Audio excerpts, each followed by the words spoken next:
advice. Don't be a follower, be a student, right? Take advice but not orders. Take information, but don't let somebody, order your life. Make sure what you do is the product of your own conclusion. Excellent note to make. Make sure what you do is the product of your own conclusion. Not to do what someone else says. Take what someone else says, process it, think about it, ponder it. If it makes you wonder, if it makes you think, then it's valuable. Then when you go take action, make sure that the action is not what somebody told you to do. Make sure the action is the product of your own conclusion. If you'll follow just a little bit of those simple guidelines, I'm telling you, the learning process can be speedy, swift, powerful. Your learning curve can go up, and then applying it to your business, your life, your family, conversations, equities of all kinds. You'll find some progress like I did that first 5 years when I met a teacher willing to share with me, turn my life around. Progress I couldn't believe happened for me. Okay, let's get started. I want to review, I was here last time and we talked about the 5 major pieces to the life puzzle.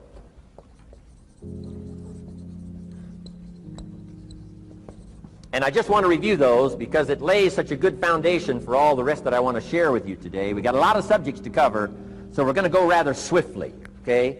Put on your mental track shoes here and run with me today, because I'm going to deal mostly in concepts. Expect you to, fill in a lot of the details, because I've got a lot to share. I want to get through it all. But let's lay this foundation again of the 5 major pieces. Happens to be the title of my latest book.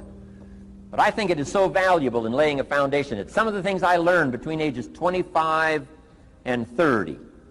The teacher who taught me so well. He dealt in these fundamentals, we call these. Fundamentals. We call these basics.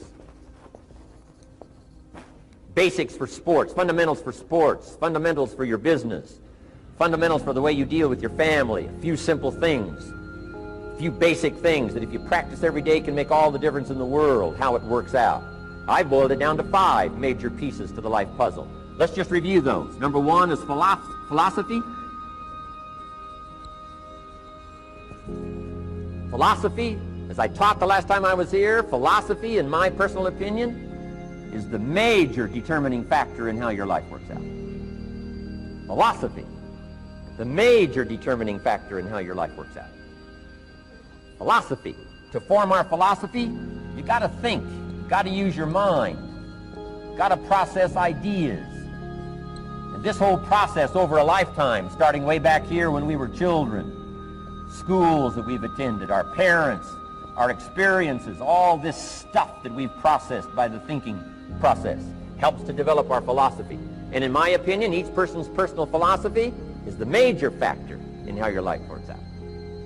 Here's what I called it in that last presentation when I was here. It's called the set of the sail. Each person's personal philosophy is like the set of the sail. Now, I used to think it was circumstances that ordered my life. If someone would have asked me at age 25, Mr. Rohn, how come you're not doing well? Pennies in your pocket, creditors calling, nothing in the bank, behind on your promises to your family, you live in America, 25 years old, got a beautiful family, every reason to do well, and things are not going that well for you. What is wrong here? It would not have occurred to me to blame my philosophy. I mean, it would not have occurred to me. Saying, well, I got this lousy philosophy, and that's how come I got pennies in my pocket and nothing in the bank. Things aren't working well. That would not have occurred to me. I found it much easier to blame the government. Much easier to blame the tax problem. I used to say taxes are too high. Top tax rate when I first started paying taxes, 91%. Back then, when your income reached a certain level, all your income over that, 91%. So I used to say that's too high. Now, the top tax rate's about 33%. But people are still saying what? Taxes are too. See, but you can't use that anymore. If it's gone from 91 to 33, how could it be too high? Come on. I threw all that old excuse stuff away. Some people found it, though, and they're using it these days. My old list. I used to blame the traffic, the weather, used to blame circumstances, right? People say I'm too tall, I'm too short, I'm too old, I was raised in obscurity, raised on a farm, parents of modest means, all the stuff. If you were to ask me, how come you find yourself here, Mr. Rohn, age 25, living in America, land of abundance and opportunity, pennies, zero in the bank, not doing well, creditors calling, it would not have occurred to me to blame my philosophy. I found it easier to blame the company policy. I used to say, if this is all they pay, how do they expect you to do well? So I figured that, my future was going to be tied to what everybody else was arranging, the economy and, interest rates. I used to say things cost too much. That was my whole explanation, not my philosophy, until my teacher taught me better that this is where the problem was, my own personal philosophy. Here's what's exciting about each person's personal philosophy. That's what makes us different than dogs and animals and birds and cats and spiders and alligators. That's what makes us different than all of the life forms. The ability to think, the ability to use your mind, the ability to process ideas, and not just operate by instinct. In the winter, I'm telling you, the goose can only fly south. What if south doesn't look too good? Tough luck. It can only fly south. But see, human beings are not like a goose, can only fly south. I mean, you can turn around, go north, you can go east, you can go west, you can order the entire process of your own life. And we do that by the way we think. We do that by exercising our mind. We do that by processing ideas and come up with a better philosophy, a better strategy for our life, goals for the future, okay? Plans to achieve those goals. All this comes from developing our philosophy. Philosophy helps us to process what's available. Well, when we get here, we got seed, and we got soil, and we got some rain, and we've got some what? Sunshine, and we've got some seasons, and what? The miracle of life. Now, the key is, what do you do with all this stuff? How do you turn all this stuff that's available here into equity and promise and lifestyle and dreams and future possibilities? All of this that's possible now with human beings, how do you take all this stuff and turn it into this equities and values? Well, it starts with philosophy. What is the seed? What is the soil? What is the sunshine? What is the rain? Is it possible to take some of each of all the stuff that's available and turn it into food and turn it into value and turn it into nourishment, turn it into something spectacular and unique that no other life form can do? And the answer is yes. But you cannot deal with all this stuff and what to do with it unless you start refining your philosophy. Think, use your mind, come up with ideas, and strengthen your philosophy.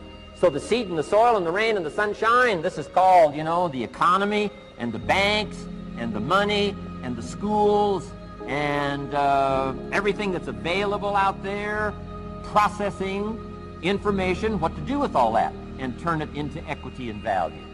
That is the major challenge of life, my personal opinion.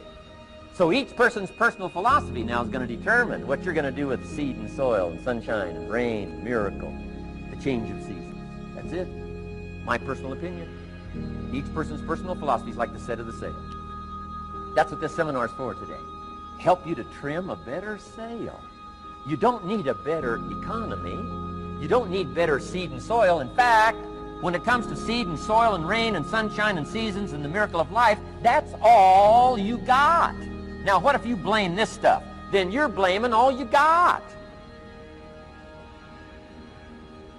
If you blame the economy, and you blame the schools, and you blame the teachers, and you blame the sermons and the preachers, and you blame, the marketplace, and you blame the company and company policy, what else is there? When some people get through with their blame list, there isn't nothing else. That's all there is. And if you blame the only thing you've got to work with, I'm telling you, it's called mistake colossal.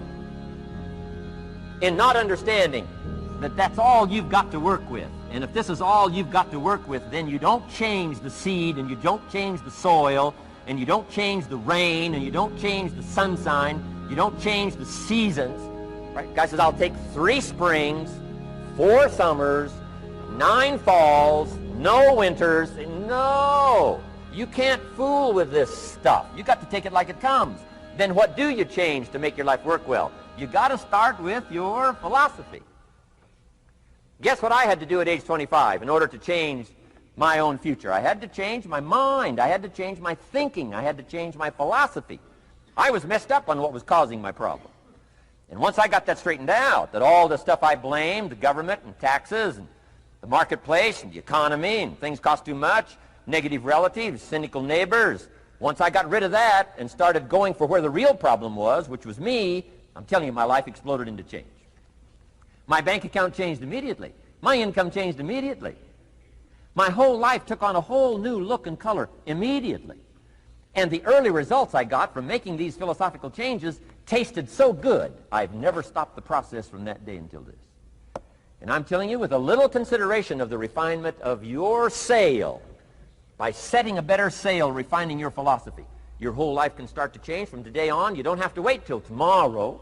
You don't have to wait till next month. You don't have to wait till spring. You don't have to wait till 93. You can start this whole process immediately. I recommend it. Now, some people do so little thinking, they don't even have their sail up. I mean, you can imagine where they're going to wind up at the end of this week, at the end of this month, at the end of this year.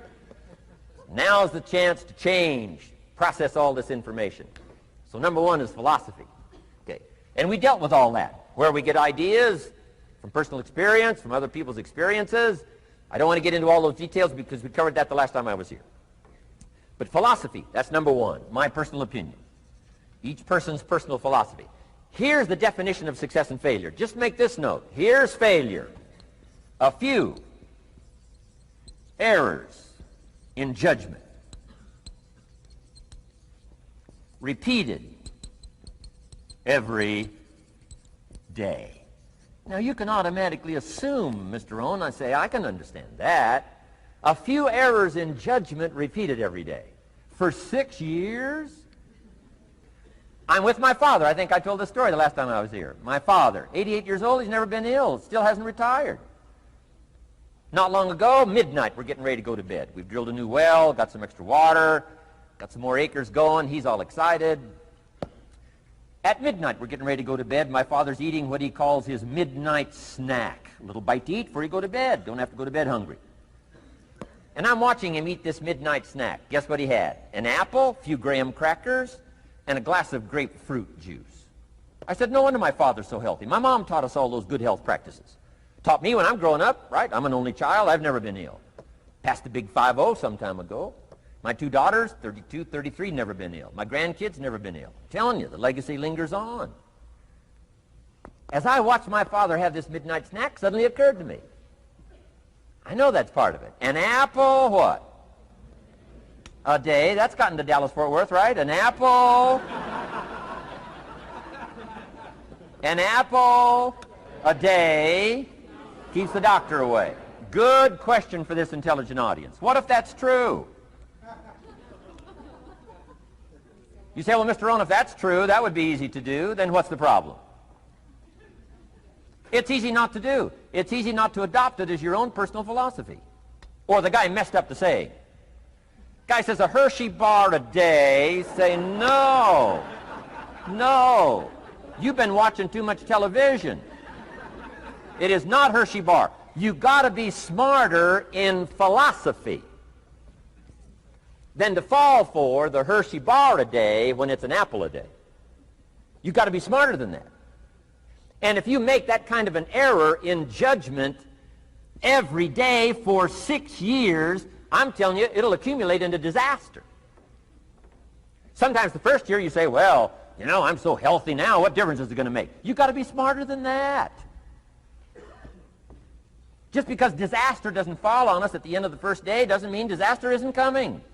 You've got to be so smart that you look down the road and say, will the errors in my present judgment of philosophy, what's that going to cost me in 1 year, 6 years, 1 month, 6 months?